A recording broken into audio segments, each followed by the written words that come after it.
Here's how to play sound and music in Roblox Voice Chat through your microphone. First, download and install VoiceMod from the official website.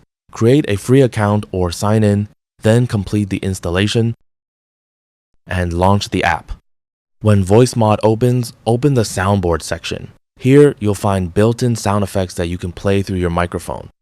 After selecting a sound, you can assign it to a keyboard shortcut for quick access, or simply click the play button inside VoiceMod whenever you want to play it through your microphone. Also, access the Settings tab and make sure your main mic is selected here.